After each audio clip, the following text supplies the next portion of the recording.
देखो जैसे मान लो अगर मैं कहता हूं argument of z minus iota बराबर पाई बाई 4, मान लो मैंने ऐसा कहा, तो देखो जरा ध्यान दो, z माइनस आयोटा क्या हुआ? ये हुआ आयोटा से z की तरफ जाने वाला कॉम्प्लेक्स नंबर। जैसे मैंने बताया था ना कि मान लीजिए एक पॉइंट z1 है, एक पॉइंट z2 है, तो अगर हम z1 से z2 जाते हैं तो ये होता है z2 माइनस z1, है ना। तो z माइनस आयोटा हो गया। देखो आयोटा, आयोटा का मतलब क्या होता है?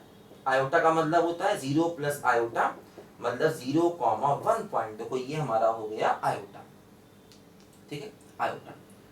तो आयोटा से z की तरफ जाने वाला कॉम्प्लेक्स नंबर और उसका एंगल कितना है? पाई बाई 4। देखो जैसे ये ले जाए और ये वाला एंगल कितना बना दे? पाई बाई 4, है ना। तो इस लाइन, अब देखो z यहां पर आप कहीं भी ले सकते हैं। अगर आपने z लिया तो ये हो गया z माइनस आयोटा, क्योंकि आयोटा से z की तरफ जाएंगे तो z माइनस आयोटा। तो z माइनस आयोटा का आर्गुमेंट कितना है? पाई बाई 4। देखो ये इस लाइन का इक्वेशन हो गया, ये इस लाइन का इक्वेशन हो गया। लेकिन ध्यान देना कि इसमें ये वाला पॉइंट शामिल नहीं होगा, क्योंकि अगर हम z को आयोटा के बराबर ले लेंगे तो यहाँ 0 हो जाएगा और 0 का आर्गुमेंट पाई बाई 4 नहीं होता है ना। तो ये इस लाइन का इक्वेशन हो गया, ध्यान दो, है ना। देखो जैसे मान लीजिए अगर मैं कहता हूं कि argument of z minus iota बराबर माइनस पाई बाई 4, है ना। देखो अब एंगल निगेटिव है, एंगल निगेटिव का मतलब अब हमें क्या करना होगा? देखो क्लॉकवाइज एंगल को मेजर करना होगा।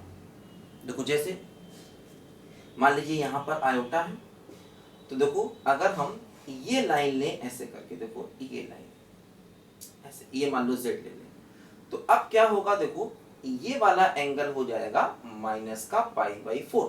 तो देखो z माइनस आयोटा, है ना, क्योंकि ये वाला कॉम्प्लेक्स नंबर क्या हो गया? बोलो आयोटा से z, मतलब z माइनस आयोटा, और उसका एंगल कितना है? Minus pi by 4। तो एंगल माइनस पाई बाई 4 का मतलब हम इसको देखो क्लॉकवाइज मेजर कर रहे हैं, है ना। तो ध्यान देना, अब देखो जैसे एंगल जो लिए जाते हैं वो positive direction of x axis लिए जाते हैं, तो कोई बात नहीं, हमने उसके पैरेलल लाइन बना ली, उससे भी एंगल ले सकते हैं, क्योंकि अगर ये एंगल पाई बाई 4 है और अगर हम इसको पीछे बढ़ाएंगे तो ये भी एंगल पाई बाई 4 होगा।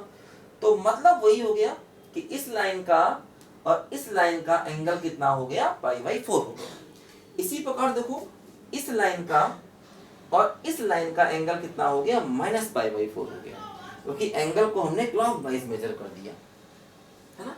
इसमें भी देखो क्या होगा, ये पॉइंट शामिल नहीं करेंगे, यहाँ सर्कल बनाएंगे, मतलब z आयोटा के बराबर नहीं होगा, है ना, क्योंकि अगर z आयोटा के बराबर हो गया तो यहाँ 0 हो जाएगा और 0 का आर्गुमेंट पाई बाई 4 नहीं होता। 0 का आर्गुमेंट क्या होता है? अनडिफाइंड होता है। तो आर्गुमेंट के टर्म में भी देखो हम अपनी इक्वेशन को यहाँ पर लिख सकते हैं, जरा ध्यान दो, ठीक है। देखो जैसे कि मान लो फॉर एग्जाम्पल अगर मैं एक इक्वेशन लिखता हूं, मान लीजिए ऐसे करके मैंने लिखा argument of z minus 1 from pi by 3 to, या from pi by 4 to pi by 3 और इक्वल। अब देखो 1 से z की तरफ जाएंगे, 1 का मतलब ये हो गया 1, है ना। 1 का मतलब क्या हो गया? बोलो 1 का मतलब 1 प्लस 0 आयोटा, मतलब देखो 1,0, ध्यान दो, ठीक है। तो देखो 1 से z की तरफ जाएंगे, मान लो यहां पर हमारा z है, तो 1 से z की तरफ जाएंगे हम, ठीक है। और एंगल क्या लेना है? पाई बाई 4 और पाई बाई 3 के बीच में। मान लो ये वाला एंगल हमारा पाई बाई 4 है और ऐसे ही एक और ले लो यहां पर z, और ये वाला एंगल ले लो पाई बाई 3। तो अब हमारा देखो जो कॉम्प्लेक्स नंबर है ना, ये हो गया z माइनस, यानी देखो 1 से z, ये भी z माइनस 1, ये भी z माइनस 2, है ना। तो ये एंगल पाई बाई 4 और ये एंगल पाई बाई 3, देखो पाई बाई 4 और पाई बाई 3 के बीच में एंगल है। अब देखो पाई बाई 3 पर इक्वल है, तो मतलब ये लाइन तो हमें शामिल करनी है ना, लेकिन देखो ये लाइन हमें शामिल नहीं करनी, तो इसलिए इस लाइन को डैश डैश डैश बनाते हैं, इसको शामिल नहीं करना, मतलब देखो डैश डैश डैश डैश, है ना। और ये एंगल हो गया पाई बाई 4 और ये एंगल क्या हो गया बोलो पाई बाई 3। और ध्यान रखना 1 को शामिल नहीं करेंगे, ऐसे, है ना। तो अब हमें पूरा का पूरा देखो ये रीजन मिल रहा है, देखो ये वाला पूरा का पूरा एरिया मिल रहा है, ध्यान दो, जिसमें कि पाई बाई 4 लाइन नहीं है लेकिन पाई बाई 3 लाइन है ना। तो हमें ये पूरा रीजन मिल रहा है, मतलब आर्गुमेंट z माइनस 1 ये हो गया पाई बाई 4 वाला लाइन और ये हो गया z माइनस 1 पाई बाई 3 का लाइन, है ना। अगर हम इस लाइन को देखें तो ये लाइन हमारी है आर्गुमेंट ऑफ z माइनस 1 बराबर पाई बाई 4 और इस लाइन को देखें तो ये लाइन है आर्गुमेंट ऑफ z माइनस 1 बराबर पाई बाई 3। तो हमें इन दोनों के बीच का एरिया चाहिए, है ना।